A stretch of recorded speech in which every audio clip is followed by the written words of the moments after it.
stereotype orang ke anak sasing itu pasti pintar bahasa Inggris. Pokoknya semuanya udah mahir, pokoknya udah top markotop kalau udah masuk sasing. Itu pikiran orang juga.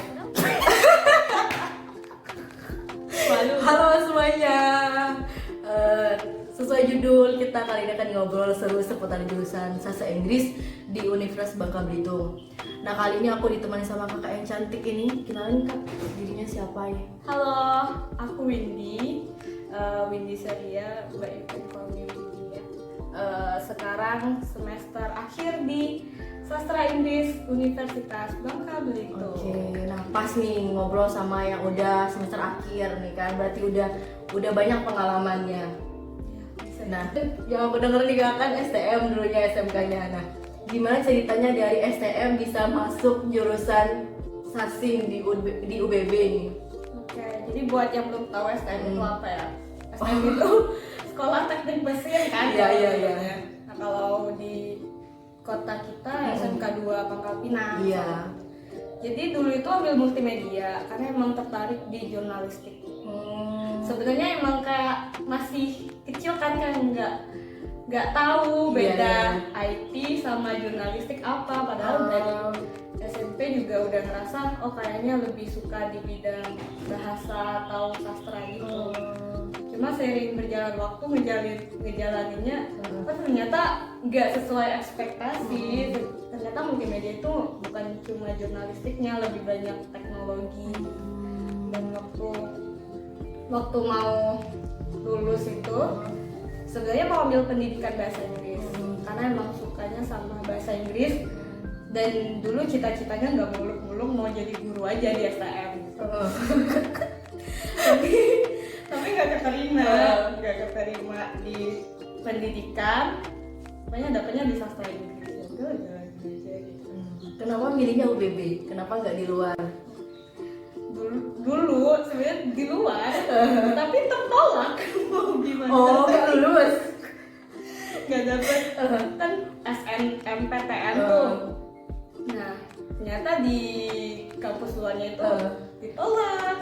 Karena nilai yang tidak mencukupi. Ya mungkin, dan juga kayak jauh juga kan lintas jurusan dari multimedia, gimana itu SMK Teknik ke Soshum pendidikan bahasa Inggris jauh banget, jadi nggak dapatnya di Sastra Inggris UBB. Dan waktu itu baru buka, kayak mikirnya dulu juga nggak tahu sastra itu apa sih, kayak benar-benar blank. Yang aku tahu kan cuma pendidikan itu jadi guru. Dulu kan kita kalau lulus mikirnya praktis mau jadi apa. Tapi makin jalani nggak Oke. Kan katanya kalau misalkan kita masuk sastra Inggris itu berarti kita harus tahu bahasa Inggris dong. Itu benar nggak sih kak? Sebenarnya itu kan pengantar, bahasa pengantar. Mau kamu masuk sastra Indonesia pasti pengantarnya bahasa Indonesia. Kalau sastra Prancis pengantarnya bahasa Prancis.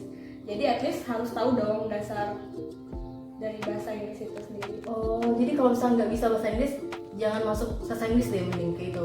Tapi banyak juga temen aku yang kayak belum punya basic di bahasa Inggris sebelum masuk, tapi masuk sastra Inggris ujung-ujungnya juga tahu kan.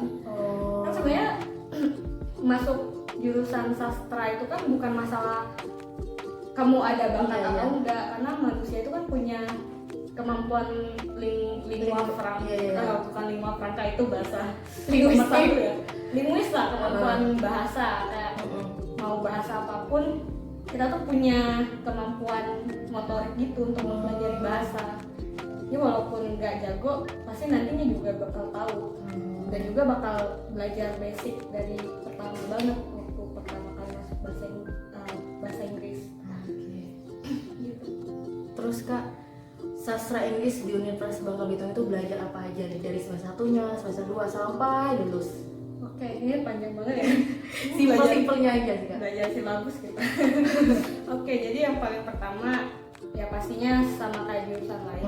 Kita bakal belajar pengetahuan umum ya, kayak ilmu sosial, terus juga Pancasila, bahasa Indonesia, agama, dan lain-lain, banyak banget di semester awal. Nah terus diajarkan juga yang basic seperti yang aku bilang tadi.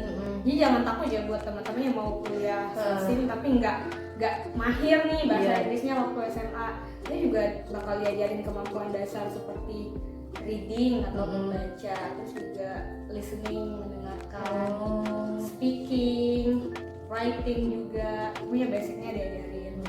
Dan juga kayak ada vocabulary building, itu bakal membangun kosakata, dan juga makin naik semester tuh makin lebih spesifik lagi. Kalau yang awal-awalnya belajar dasar, pada semester makin meningkat, dan misalnya semester 3 udah dikasih mata kuliah pilihan.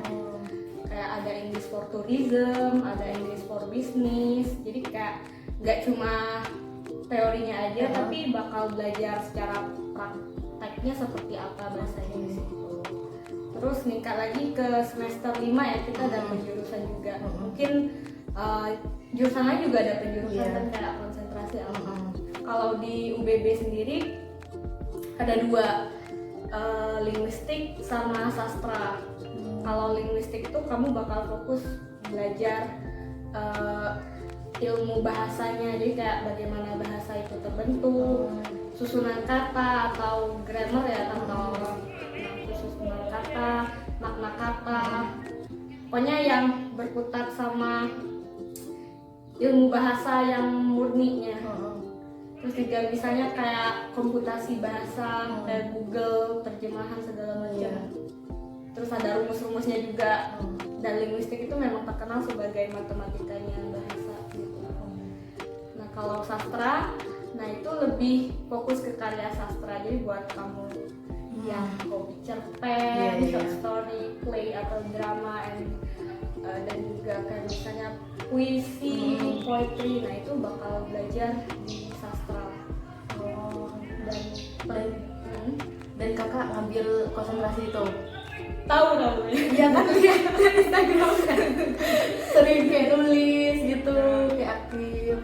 Ya karena memang ada passion di sastra, jadi lebih ke sastra.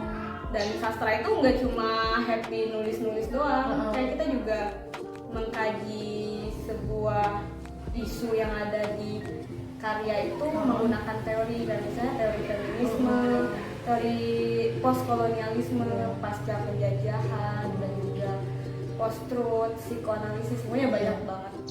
Iya ya, benar-benar. Bedanya kalau sosiologi kan yang dikaji kan masyarakat, kalau ini kan sastranya. Ya, jadi kadang teori sosial juga kita pakai, kayak teori Habermas, teori-teorinya Foucault. Iya. Terus juga sometimes ada juga sih anak sosiologi yang mengkaji semiotika, itu sama kayak kita gitu. Itu memang sastra itu yang penting ada karyanya dulu deh, nanti hubungan ke masyarakatnya apa, jadi bisa collapse gitu, ke teori-teori lain juga bisa collapse. Terus kak, rasanya kuliah di Sasing tuh gimana? Suka dukanya nih? Dukanya dulu deh, baru sukanya. Dukanya Duka dulu deh. ini secara pribadi atau umum anak Sasing? Bisa pribadi, bisa apa aja deh, bebas. Yang umum dulu Iya. ya. Stereotype orang ke anak Sasing itu pasti pintar bahasa Inggris. Pokoknya semuanya udah mahir, pokoknya udah top marko top kalau udah masuk Sasing. Itu pikiran orang. Padahal enggak, kita tuh struggle banget sama Bahasa Inggris. mempelajari bahasa Inggris. Dan kayak pokoknya prejudis orang kan yang kayak, ini terjemahin dong, kamu kan pintar bahasa Inggris gitu. Padahal belum tentu juga di terjemahan ya misalnya. Itu tuh nggak cuma sekedar translate aku itu you itu kamu, nggak kayak gitu. Kalau misalnya terminologi akuntansi misalnya, bahasa ekonomi, mau ditranslate ke bahasa Inggris, otomatis kitanya harus belajar ekonomi dong. Buat tahu bedanya debit itu apa, kredit itu apa, nggak mungkin kita terjemahinnya langsung kayak plek sesuka hati gitu. Misalnya hukum beda undang-undang, konstitusi, peraturan presiden, terus juga kayak departemen susunnya itu. Nah itu susah banget translate-nya. Harus tahu terminologi karena bahasa itu, baik bahasa Indonesia, bahasa Inggris atau bahasa Prancis atau apapun bahasanya, dia punya logika sendiri, dia punya budaya sendiri, dan bagaimana kamu menyatukan dua bahasa yang berbeda itu benar-benar pekerjaan yang sulit. Itu dukanya. Sukanya? Kalau sukanya sih kayak, kalau aku pribadi ya ngerasa kayak lebih ter-enlightenment, karena Apa tuh artinya Kak? Gue kayak gak tahu nih. lebih tercerahkan. Karena bahasa itu, aku nggak tahu ya buat teman-teman yang lain, bukan aku mau merendahkan orang yang nggak tahu bahasa Inggris. Cuma menurut aku sayang banget orang yang tidak punya kemampuan berbahasa selain bahasa ibunya. Karena bahasa Inggris ataupun bahasa internasional lainnya itu bakal benar-benar mengantarkan kamu ke dunia gitu. Baik itu buku atau ilmu ataupun berkomunikasi dengan orang lain, menjadi masyarakat global, dan itu butuh banget bahasa Inggris. Jadi selama aku kuliah di sastra Inggris lebih banyak channeling sih. Kayak bisa ikut program-program yang kayak ada relasinya sama teman-teman di luar Indonesia, atau juga misalnya pokoknya punya privilege lebih ya kalau mau ikut lomba-lomba, misalnya kayak duta-duta tuh. Nah, otomatis kalau duta wisata misalnya butuh bahasa Inggris karena itu bahasa pengantar. Dan juga misalnya kalau misal kamu mau belajar, kan buku-buku bahasa Indonesia itu sebenarnya mengkaji buku-buku dari luar negeri. Dan itu udah perspektif pihak kedua, ketiga. Dan kalau kamu bisa bahasa Inggris, kamu bisa membaca itu dari penulis langsung, dari yang punya teori langsung.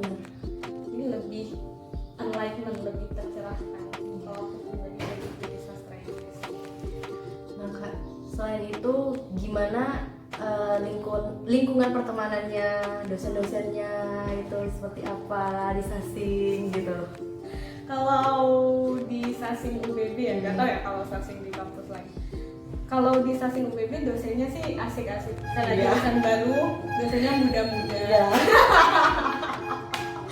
Nggak, bukan tampilan fisiknya tapi lebih ke mindsetnya, juga sikapnya mungkin lebih terbuka, nggak sekilar dosen-dosen yang senior atau yang udah berusia lebih lanjut gitu kan.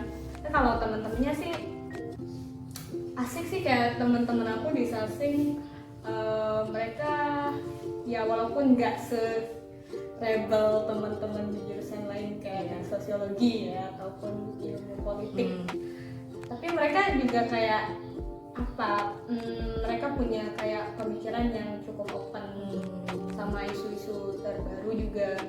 Mereka terbuka. Jadi kita kalau di kelas udah biasa banget ngobrolin masalah feminisme, masalah bukan cuma feminisme teorinya aja ya, tapi kayak penerapannya isu-isu terbaru, kayak misalnya ada sunat perempuan ataupun ada gerakan anarkisme dari perempuan dan juga LGBT. Nah itu udah biasa. Jadi teman-teman di Sasing yang menurut aku cukup open minded, dan itu bisa jadi aset sih menurut aku. Bener sih, kayak jarang banget masyarakatnya tuh kayak ngerti hal kayak itu, dan mereka tuh ngomongnya hal tabu gitu, apalagi soal seksual gitu, seksualitas kayak gitu. Prospek kerja nih Kak, sebagai lulusan sastra Inggris di UBB gitu, jadi apa kira-kira? Kalau di UBB ya sebenarnya kita cukup banyak ya prospek kerjanya, karena jurusannya cuma satu-satunya sastra Inggris di Bangka Belitung. Paling saingannya anak pendidikan di IAIN ataupun di STKIP. Mungkin STKIP udah ada ya kali, nggak tahu, belum ngecek ya. Nah, jadi prospek kerjanya apalagi kita di daerah pariwisata cukup besar, karena ada English for Tourism gitu. Kita bisa jadi guide, terus kita juga bisa jadi orang yang bekerja di tour and travel. Nah, terus juga kalau misalnya mau ke pendidikan bisa jadi pengajar bimbel ataupun pengajar BIPA.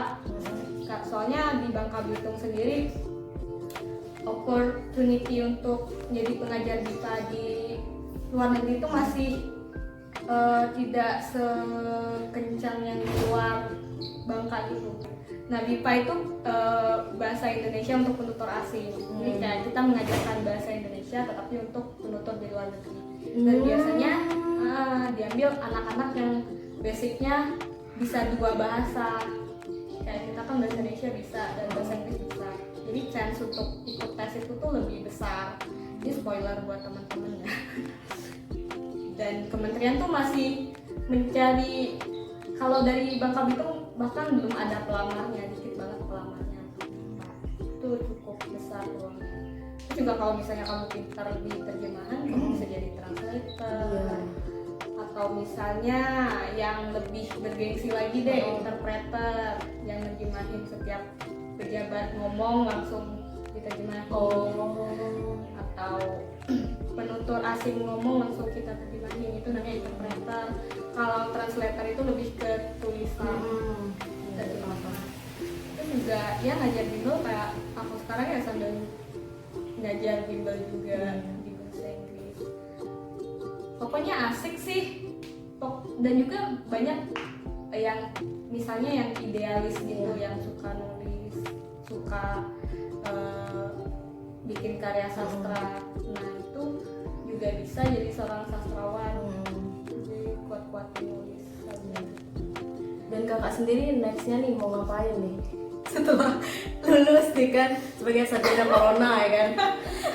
Amin. Kalau mau ke depannya sih kita nggak tahu ya. Yang penting grab the chance. Kesempatan apa yang ada ya tetap diambil gitu.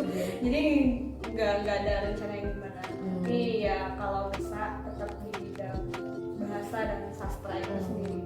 Mau ngambil S2 kan nextnya? Insya Allah kalau ada kesempatan. Atau menikah kan, lagi marak-maraknya isu ini kan ya? Wow, itu bakal kita bahas nanti. Iya. Jangan menikah dulu karena dengerin. Jangan menikah dulu karena kamu udah 4 tahun di pendidikan dan masa sih mau jadi istri orang aja, nggak mau berkarir gitu. Oke, jadi buat adik-adik yang di luar sana yang mungkin lagi galau ya masalah masuk ke perguruan tinggi. Nah, kalau untuk yang di Bangka Belitung, kita ada jurusan sasi. Aduh, aku udah minta promo nih. Tapi ya buat kamu yang pengen prospek kerjanya lebih dekat dengan masalah-masalah luar negeri ataupun menjadi masyarakat global, nah silakan untuk masuk ke sastra Inggris. Kalau kamu yang nggak bisa bahasa Inggris, maksudnya belum mahir, jangan takut karena pasti bakal diajarin lah. Gak mungkin kita nerimanya yang bakat doang. Yang nggak bakat nggak usah masuk, nggak mungkin kayak gitu. Pasti diajarin banget dari awal. Dosennya juga muda dan kakak seniornya juga kece-kece. Aduh. Wah. Oke. Lupa penutupan kayak gimana? Terima kasih buat teman-teman yang sudah menonton video Teledas ini, dan terima kasih buat Kak Windy yang sudah mau berbagi nih tentang jurusan asing. Sampai jumpa di video selanjutnya.